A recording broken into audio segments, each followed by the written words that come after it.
In the beginning, they deleted the default cube and created Earth. But Earth was without form and void, and darkness was all over the face. But then they installed fairy lights because they are so freaking cool. Welcome back to Watch Me Do Stuff in Blender. Today's subject, fairy lights in GeoNodes. I've got two versions for you. Both are basically curves with LEDs on it, which you can adjust in different settings. The first one takes a little time to set up later in your scene, but you have more control because you can move all the curves around like you want. The second one is faster to set up because we only need to set the hanging points, and we can use a setting to determine the amount of the middle part hanging down. I'm starting with the first setup, but we will need this for the second one as well. There's actually a third version, but this will get its own video because it's a little more complicated. Alright, before we start with GeoNodes, we have to create just one model, which is the light itself. They are usually long cylinders with a light at the end. For that I use a principled BSDF with the emission turned up. You can go the extra mile and put some glass over it. Just make sure that you put this setup over it so the light shines through the texture. Later on we are going to do some changes on this, but that's it for now. Just make sure the origin is at the endpoint of your object. From here on we are going to create everything else in GeoNodes.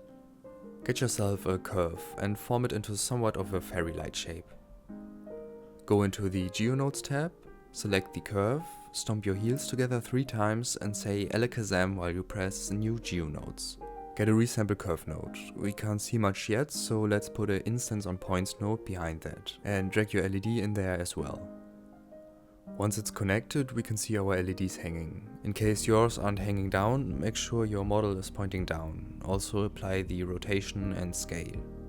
Alright, the resample curves node is for setting the density of your LEDs, which looks fine now, but it sets these 10 points to every curve, even if it's way longer or shorter, which is no good. To fix that, set it to length, and set the value to 0.2.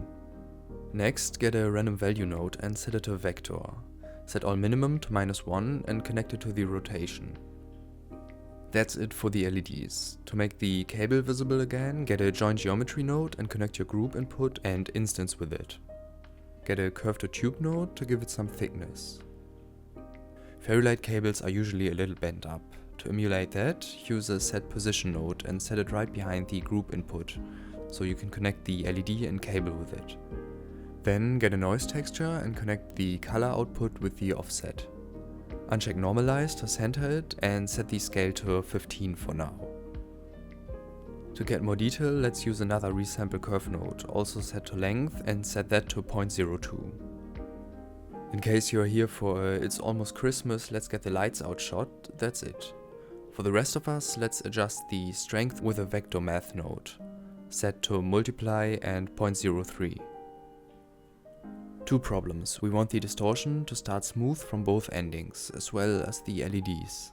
For the distortion, let's use a spine parameter node. Connect the factor with 2 color ramps, mirror the second one, and multiply them with a math node. To see what we are doing, hold Shift and Control and left-click your math node. You won't see much, since this is just a value. You also need to select an object on which it can be shown. So also select the Set Position node. Now the middle part should be white and the ends should be black. Let's move the white values closer to the blacks, so it's not that smooth. Use the math node set to power to adjust the distance. Now mix this mask with the distortion by duplicating the vector math node and combining them. For the LEDs, let's create another small setup. We only need an endpoint selection node and a color ramp. The endpoint selection does pretty much the same as the setup we did before, but in integers or full numbers. Let's use the color ramp to switch these values, so everything is selected but the endpoints. Beautiful. Besides, the cables. These cables are usually 2 cables twisted together. So get a curve cycle, a transform geometry and a join geometry node and connect them. Duplicate the transform geonode and connect it as well. Control Shift and click on the join geonode to see these circles. First we want them to be smaller, so change the radius to 0.06. and the resolution to 7.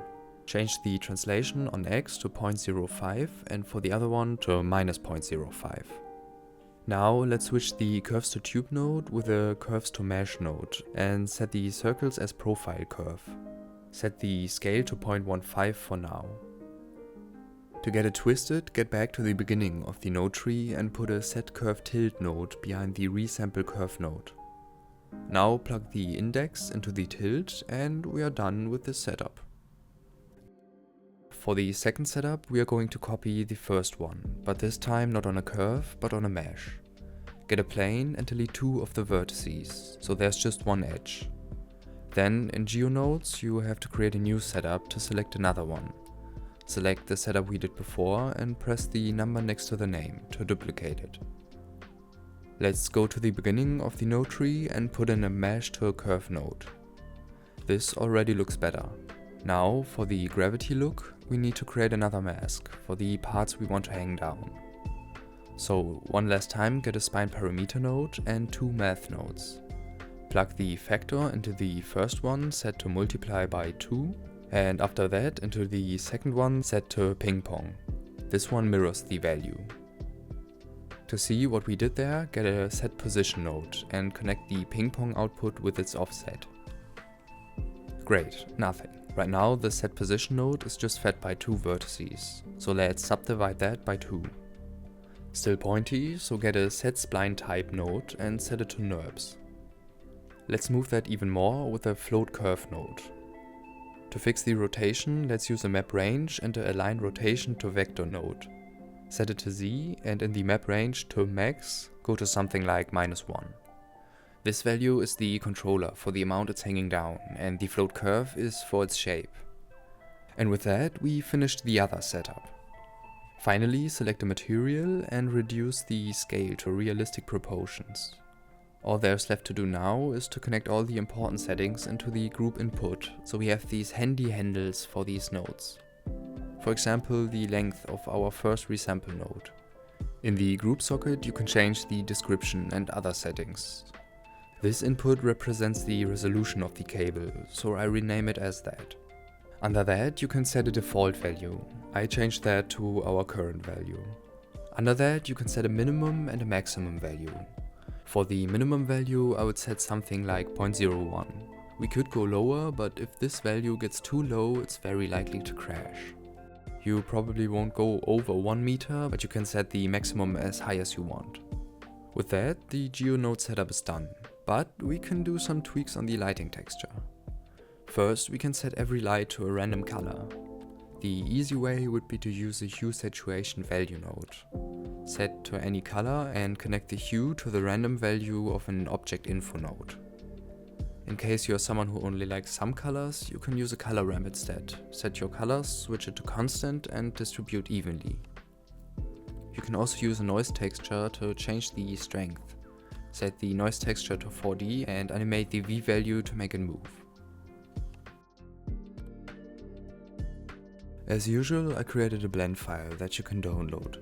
In there are both GeoNode setups with more settings, different materials and some more realistic LEDs. Alright, that's it for this one. In the next one we will use some stuff we did here, but it will get a little more complicated. But also even more fun to use in the end. Alright, goodbye.